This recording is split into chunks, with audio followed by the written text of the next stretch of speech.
नमस्कार मित्रांनो, तुमचं पुन्हा एकदा आपल्या याच्यामध्ये स्वागत आहे। आजची भरती म्हणजे भारतीय रेल्वे विभागामध्ये विविध पदांकरता पदभरती निघालेली आहे। यामध्ये 12वी व ग्रॅज्युएशन वरती पद आहेत। या व्हिडिओमध्ये तुम्हाला या जाहिरातीची संपूर्ण माहिती भेटणार आहे, त्यामुळे व्हिडिओ शेवटपर्यंत नक्की बघा आणि व्हिडिओला स्किप नका करू। तर चला आजच्या भरतीकडे वळूया, पण त्यापूर्वी जर तुम्ही अजूनपर्यंत राष्ट्रीय आरोग्य अभियानावर अंतर्गत विविध पदांची पदभरती निघालेली आहे ती जर व्हिडिओ नसेल बघितली तर या डिस्क्रिप्शन मध्ये मी त्या व्हिडिओची लिंक देणार आहे, तुम्ही ती पण व्हिडिओ नक्कीच बघा। तर चला आजच्या भरतीकडे वळूया। तर बघा, पहिल्यांदा ग्रॅज्युएशन ज्यांचं कंप्लीट आहे ते कोणकोणत्या पोस्टसाठी अप्लाय करू शकतात तर ते बघूया। तर सर्वप्रथम स्टेशन मास्टर या पदाकरता तुमचं पे लेवल हे 6 असणार आहे, पदसंख्या असणार आहे 615। गुड ट्रेन मॅनेजर याकरता तुमचं सॅलरी पे लेवल 5 असणार आहे, याकरता तुम्हाला पदसंख्या असणार आहे 3423। त्यानंतर ट्रॅफिक असिस्टंट याकरता तुमचं पे लेवल 4 असणार आहे, यामध्ये पदसंख्या असणार आहे 59। चीफ कम तिकीट सुपरवायझर याकरता पे लेवल तुमचं 6 असणार आहे, पदसंख्या असणार आहे 161। ज्युनियर अकाउंटंट असिस्टंट कम टायपिस्ट या पदाकरता तुमचं पे लेवल 5 असणार आहे, 921 पदसंख्या असणार आहे। क्लर्क कम टायपिस्ट या पदाकरता तुमचं पे लेवल 5 असणार आहे, पदसंख्या असणार आहे 638। अशा टोटल मिळून ग्रॅज्युएशन वरती ज्यांचं कंप्लीट आहे ते 5117 जागा आहेत, त्याच्यासाठी रिक्त आहेत। ग्रॅज्युएशन ज्यांचं कंप्लीट झालेलं आहे त्यांनी मी एवढे पण पद सांगितले त्यांना अप्लाय करू शकतात। आता ज्यांचं 12वी कंप्लीट झालं आहे त्यांच्यासाठी बघा ते कोणते पोस्ट आहेत। तर सर्वप्रथम ट्रेन क्लर्क यामध्ये तुमचं पे लेवल 2 असणार, यामध्ये 77 जागा रिक्त आहेत। त्यानंतर तिकीट क्लर्क यासाठी तुमचं पे लेवल 3 असणार आहे, 2424 पदसंख्या असणार आहे।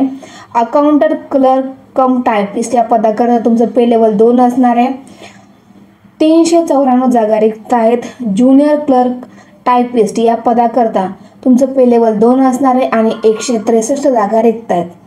3058 जागा रिक्त आहेत। याकरता जे कोणी पण 12वी पास झाले आहेत या 4 पोस्टसाठी अप्लाय करू शकतात। तर बघा, ॲप्लिकेशन स्टार्टिंग डेट काय असणार आहे। तर सर्वप्रथम ॲप्लिकेशन स्टार्टिंग डेट असणार आहे 21 ऑक्टोबर 2025 व अर्ज करण्याची शेवटची तारीख असणार आहे 20 नोव्हेंबर 2025। तर बघा की तुम्हाला अर्ज करण्यासाठी आता या फी किती द्यायची आहे। तर सर्वप्रथम OBC EWS आणि जनरलसाठी 500 रुपये असणार आहे, SC ST PWD साठी 250। ही फी तुमची रिफंडेबल असणार आहे। तर बघा तुमची एज लिमिट काय असणार आहे।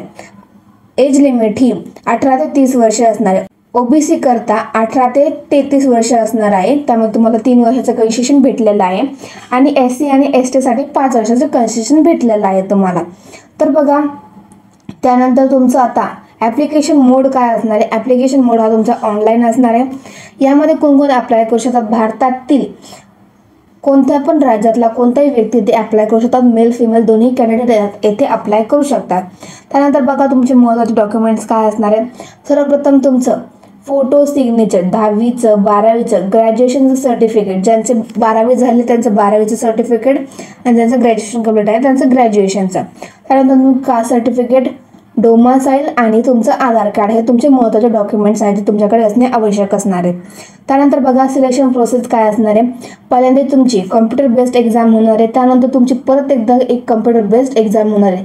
त्यानंतर ज्यांचे जे कोणी पण टायपिस्ट या पदाकरता जे अप्लाय करणार आहे त्यांची टायपिंग टेस्ट घेतली जाणार आहे, डॉक्युमेंट व्हेरिफिकेशन होणार आहे, नंतर तुमची मेडिकल चेकअप होणार आहे। तर बघा आता तुम्हाला सॅलरी किती भेटू शकते। तर 19,900 पासून ते 35,400 पर्यंत तुमची ही पेमेंट असणार आहे। मित्रांनो, जे कोणी पण या भरतीसाठी पात्र असणार आहे त्यांनी नक्कीच फॉर्म भरा। ही संधी खूप चांगली आहे, लवकरात लवकर फॉर्म भरा आणि व्हिडिओ कशी वाटली कमेंटमध्ये नक्कीच सांगा आणि कोणत्या जिल्ह्यात तुम्ही माझी व्हिडिओ बघतात कमेंटमध्ये नक्कीच सांगा।